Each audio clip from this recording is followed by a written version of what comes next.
High, welcome to my channel. तर आपण बऱ्याचदा पाहतो की आपण जर कुठं गेलो, एखादा आपण व्यवसायवाले सक्सेसफुल एखादा व्यवसाय चालवत आहे ते पाहिलं, किंवा चहावाला असू द्या, किंवा कोणताही वडापाववाला असू द्या जो चालतोय, किंवा एखादा मिठाईवाला असू द्या, किंवा खाण्याचं सोडा एखादं ह्याचं दुकान जरी असलं, म्हणजे शालेय पुस्तक किंवा वस्तू ते ठेवणारं ते जरी चालत असलं तरी आपल्याला वाटायला लागतं अरे ह्याचं कसं काय चालतंय. किंवा कोणती बी गोष्ट सक्सेसफुल जी गोष्ट आहे ती आपण पाहिली, किंवा एखाद्याने खूप जास्त पैसा मिळवला आहे कशात पण, मार्केटमध्ये, शेअर बाजारमध्ये, किंवा कशात पण ही मिळवलेला आहे, किंवा एखाद्याला काहीतरी कांदा म्हणा किंवा काहीतरी म्हणा, अशा गोष्टी विकून एखाद्याने खूप काही पैसा कमवला आहे. ज्यावेळेस अशा काही गोष्टी आपण ऐकतो, इन्स्पिरेशन मिळणाऱ्या गोष्टी आपण पाहतो, टी व्हीवर पाहतो, मोबाईलमध्ये पाहतो, किंवा मग पेपरमध्ये वाचतो, एखाद्याची स्टोरी वाचतो, तर त्यावेळेला आपल्याला वाटायला लागतं की अरे ह्यानं कसं काय मिळवलं असेल, याला कसं काय मिळालं असेल.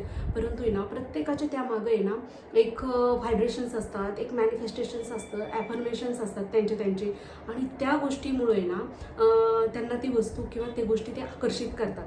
तर हे जे आहे आकर्षण करणं, आता बऱ्याचदा आपण बघतो की समजा आपल्याकडं आता मी एक म्हणजे मेडिकल स्टोअर चालवते, तर मग माझ्याकडं जर कोणी तसं एखादं कस्टमर आलं की जे खूप बाबा परिस्थिती छान आहे त्यांची असं दिसते, तर तशा वेळेला आपल्याला एक आकर्षण वाटायला लागतं की अरे कसं काय यांनी काय इतकं कसं काय डेव्हलप झाले असतील. किंवा आपण कधी आपल्यासमोर काही मोठे झालेले असतात, तशांना कोण पण आपल्याला तसं फील व्हायला लागतं. तर मग आपल्याला का नको असं एक आपल्याला वाटायला लागतं. एखाद्या दिवशी झोपताना आपण तो विचार करतो की अरे मला पण पाहिजे तसं, म्हणजे मी पण तसंच मिळवल. आणि मग हे जे आहे, हे जे अफर्मेशन आहे किंवा हे जे आपलं मॅनिफेस्टेशन आहे, आपल्याला ते करायला इच्छा होते, किंवा आपण ते करायला सुरुवात करतो. पण बऱ्याचदा आपण काय करतो, ते करायला सुरुवात करतो किंवा म्हणायला लागतो, आणि मग दिवसभर आपल्याला लक्षात असतं, किंवा 2 दिवस 3 दिवस आपण करायला जातो किंवा करतोही बरोबर. कुठंतरी आपण शोधून ते करायला लागतो की अरे यानं सांगितलं अशा पद्धतीत केलं तर ते आपल्याला मिळेल, किंवा त्या यूट्यूबरनी किंवा कुठेही माहिती वाचून आपण म्हणतो तशा पद्धतीत केलं तर आपल्याला जे पाहिजे ते आपल्याला मिळतंय. परंतु हे जे आहे आपण ॲफर्मेशन किंवा मॅनिफेस्टेशन जे करतो ते आपण समजा दिवसभरात जर आपण अर्धा तास केलं किंवा 1 तास केलं जास्तीत जास्त, तर हे जे आहे त्यातून जे आपल्याला व्हायब्रेशन्स आपले तयार झालेले आहेत, आपले जे इम्पल्स किंवा आपल्या ज्या भावना, आपल्या फिलिंग्स ह्या ज्या तयार झालेल्या आहेत, ह्या ज्या भावना आणि फिलिंग्स आहेत आपल्या, ह्या भावना आणि फिलिंग्स आपण टिकवून ठेवू शकतो जर आपण इतर जे आहेत वेळ आपला ते अर्धा तास मॅनिफेस्टेशनचा, 1 तास आपला जे ॲफर्मेशनचा आहे तो सोडून जे आपण फिलिंग्स दिवसभर कॅरी करतो, दिवसभर आपण आपल्या मनात त्या फिलिंग्स, आपल्या वेगवेगळ्या ज्या फिलिंग्स आहेत त्या आपण कशा पद्धतीच्या कॅरी करतो. म्हणजे कसं, समजा दिवसभर आपल्याला काहीतरी अपसेट करणार झालं असेल, निगेटिव्ह थिंकिंग आपण घेऊन दिवस संपवतो आणि अर्धा तास 1 तास तर मॅनिफेस्टेशन करायला घालवतो. तर अशा वेळेला ते जे व्हायब्रेशन्स आहेत, ते जे व्हायब्रेशन्स आपल्याला मिळायला पाहिजेत त्या मॅनिफेस्टेशनमधून 1 तासाच्या, ते मिळत नाहीत, आणि त्याचा परिणाम जो आहे तो आपल्याला तितका जाणवत नाही. त्याच्यामुळे हे जे आहे आपले दिवसभराच्या भावना, फिलिंग्स याच्यावरतीही आपण लक्ष द्यायला पाहिजे. ते आपण तितक्याच महत्त्वाच्या आहेत की आपले भावना आणि फिलिंग आपल्याला काय इम्पल्स देतात किंवा काय आपल्याला इनपुट घेण्यासाठी आणि आउटपुट देण्यासाठी आपल्याला मदत करतात.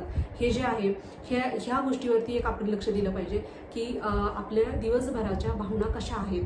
आणि हे जे कधी पहा आपण की आपण एखाद्या डॉक्टरांकडे जातो, तर तशा वेळेला फक्त आपल्याला एखाद्या डॉक्टरांचे औषधं गोळ्यांनी फरक पडतो. परंतु जर आपण दुसऱ्या डॉक्टरांकडे गेलो, तिसऱ्या डॉक्टरांकडे ते दाखवायला गेलो एखाद्या वेळेस चेंज म्हणून, तर आपल्याला त्याच गोळ्या जरी दिलेल्या असल्या, त्याच मेडिसिन जरी असले, तरी आपल्याला फक्त त्याच डॉक्टरांनी दिलं तरच आपल्याला फरक पडतो. तर हे कशामुळे होतं, तर हे जे प्लेसिबो इफेक्ट आहे, प्लेसिबो इफेक्ट आहे. जसं आम्ही होमिओपॅथिक हे कधी आम्हाला प्लेसिबो म्हणून द्यावं लागतं. एखाद्याला औषधाची गरज नसते, परंतु त्याला तर फील होते की मी आजारी आहे, मला हे दुखते, ते दुखते, हातपाय दुखतायत, म्हणजे मनाचे आजार म्हणले तरी चालतंय. तर तशा वेळेला प्लेसिबो इफेक्ट करणाऱ्या गोळ्या मला द्यावाच लागतात. तर हे जे आहे प्लेसिबो इफेक्ट हा मनाला पण एक इफेक्ट आपल्याला बसायला पाहिजे, किंवा तो आपल्याला प्लेसिबो इफेक्ट देता आला पाहिजे. तर हा जो आहे प्लेसिबो इफेक्ट हा आपल्याला खूप चांगली फिलिंग्स देतो. किंवा आपल्याला एखाद्या गोष्टीतून बरं होण्यासाठी मदत करतो, किंवा अवघड एखादी गोष्ट असली, आता समजा आपल्याला जमत नाही आहे एखादी गोष्ट, किंवा एखाद्या खड्ड्यावरून उडी मारणं म्हणा, किंवा आपल्याला रोडवरती गाडी चालवायला जमत नाही म्हणा, तर अशा वेळेला आपण जर तशी प्लेसिबो इफेक्ट आपण स्वतःला मनात तयार केली की नाही मी अशी गाडी व्यवस्थित चालवते, म्हणजे ते व्हिज्युअलायझेशन करून आपण तशी जर इफेक्ट आपल्या मनाला जर सवय लावली ते करण्याची, तर नक्की जे काम अवघड वाटतंय ते काम करायला आपल्याला डेअरिंग होईल, धाडस होईल आणि आपल्याकडून ते केलं जाईल. तर आजचा एवढाच मेसेज होता. थँक्यू.